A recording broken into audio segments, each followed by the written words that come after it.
Professor Ismail சுல்தான் அவர்களுடைய மண்புழு தாத்தாவின் மண்ணல புரட்சி அப்படிங்கிற ஒரு ஒர்க்கோகிராஃபி அவருடைய வாழ்க்கையில் அவருடைய ப்ரொஃபஸராக இருக்கிற காலகட்டத்தில் அந்த மண் சார்ந்தும் மண்புழு சார்ந்தும் அவருடைய ஆராய்ச்சிகளும் அவருடைய படிப்பினைகளும் வாழ்க்கை சார்ந்த அவர்களுடைய எல்லா படிப்பினையும் ஒரு நூலாக தொகுத்து கொடுத்துருக்காரு. அது ஏற்கனவே வந்து தமிழில் வந்திருக்கு, இங்கிலீஷில் வந்திருக்கு, இப்போ திரும்பி தமிழ்லையும் கொண்டு வந்திருக்காங்க. அந்த புக்கோட லான்ச்சுக்கு இங்கே வந்திருக்கேன். ப்ரொஃபஸர் அவர்கள் வந்து உழவன் ஃபவுண்டேஷன் ஸ்டார்ட் பண்ணும்போது அட்வைஸராக வேணும்னு கேட்டோம். இந்த 6 வருஷத்தில் நாங்கள் எப்போ கூப்பிட்டுருந்தாலும் வந்து ஒரு கைட் பண்ணியிருக்காரு, கூடயே இருந்திருக்காரு. மக்கள் மேலேயும் இயற்கை மேலேயும் விவசாயிகள் மேலேயும் மாணவர்கள் மேலேயும் பெரிய அக்கறை உடையவர், பெரிய நகைச்சுவை உணர்வு உண்டு. தமிழ்நாடு திட்டக்குழுவிலையும் உறுப்பினராக இருக்காரு. ஸோ எப்போவுமே எதிர்காலம் பற்றியும் குழந்தைகள் பற்றியும் சத்தான உணவு பற்றியும் எடுத்து சொல்லிகிட்டே இருக்கிறவர். தமிழ்நாட்டுக்கு அவர் ஒரு பொக்கிஷம். அவருடைய நூல் வெளியீட்டு விழாவில் நான் வந்து கலந்துக்கிட்டது என்னுடைய பாக்கியமாக நினைக்கிறேன்.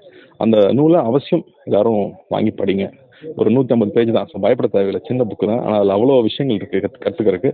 ஸோ அதை பத்திரிகை நண்பர்களும் இங்கே வந்து அதை கவர் பண்ணி அதை எடுத்துகிட்டு போனதுக்கு உங்களுக்கு நான் நன்றியை தெரிவிச்சுக்கிறேன். தேங்க்யூ. அவசியம் கொடுத்து விவசாயிகளுக்கு நீங்கள் என்ன சொல்ல விரும்புறீங்க? அது அவரே ரொம்ப அழகாக சொல்லியிருக்காரு. மண் வந்து ஆரோக்கியமாக இருக்கா அப்படிங்கிறத வந்து மண்புழு இருக்கா இல்லையாங்கிறத வச்சு தெரிஞ்சுக்கலாம். மண்புழு இருக்குனாலே அந்த மண் ஆரோக்கியமாக இருக்குங்கிறது அர்த்தம். ஏன்னா இன்னைக்கு வந்து நம்ம உண்ற உணவு எங்கேருந்து வருது, அது எப்படி உற்பத்தி ஆகுது. நம்ம ஒரு கார் வாங்கினா ஆராய்ச்சி பண்ணுறோம், ஒரு துணி வாங்கினா ஆராய்ச்சி பண்ணுறோம். ஆனால் நம்ம சாப்பிட்ற உணவு எங்கேருந்து வருது நம்ம ஆராய்ச்சி பண்ணுறதே கிடையாது. அது எப்படி விளைவிக்கப்பட்டது நம்ம தெரிஞ்சுக்கிறதே இல்லை. இந்த மாதிரியான அடிப்படை விஷயங்களை வந்து அவர் அழகாக சொல்லி கொடுத்துட்டே இருப்பார்.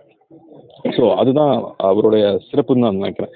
எளிமையாக மாணவர்களுக்கும் புரியுற மாதிரி, விவசாயிகளுக்கும் புரியுற மாதிரி, நுகர்வோருக்கும் புரியுற மாதிரி சொல்றது அவருடைய ஸ்பெஷாலிட்டி.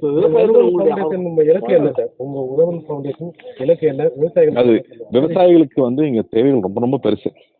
நம்ம இதை வந்து ஒரு நடிகனா நான் இருக்கேன், மக்களோட அன்பு கிடைச்சிருக்கு, ஒரு வெளிச்சம் இருக்கு. அந்த வெளிச்சத்தை எதுக்கு பயன்படுத்துறோங்க போது விவசாயம் தொடர்ந்து பேசிட்டு இருக்கிறதோ இல்லை விவசாயிகளுக்கு எங்களால் முடிஞ்ச அளவுக்கு சிறு சிறு உதவிகள் என்ன பண்ண முடியுமோ, நம்மளும் ஒரு அணிலோட சேவை மாதிரி தான். ஒரு ரொம்ப சிறு சேவையாக இருக்கும்.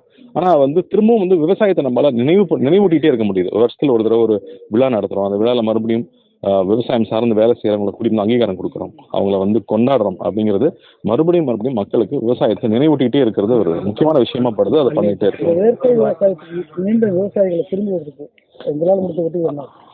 அதுதாங்க இப்போ வந்து இந்த மாதிரி ப்ரொஃபஸர்ஸ் இருக்காங்க நிறைய இடத்துல வந்து இந்த சின்ன சின்ன விஷயங்கள் தேவைன்னு கேட்குறாங்க, அதை வாங்கி கொடுக்குறோம். இந்த மாதிரி ப்ரொஃபஸர்ஸ் வச்சு ட்ரைனிங் பண்ணி கொடுக்குறாங்க. ஸோ இது எல்லாருமே முயற்சி பண்ணிட்டு இருக்காங்க. நாங்களும் ஒரு சிறு உதவி பண்ணாங்க, ஒன்றும் பெருசாக பண்ணுறோம்னு சொல்ல முடியல. ஆனால் அது அவங்க கூடயே இருக்கும், அவங்களுக்கு தேவையான விஷயங்களை பண்ணுறோம். நன்றிங்க.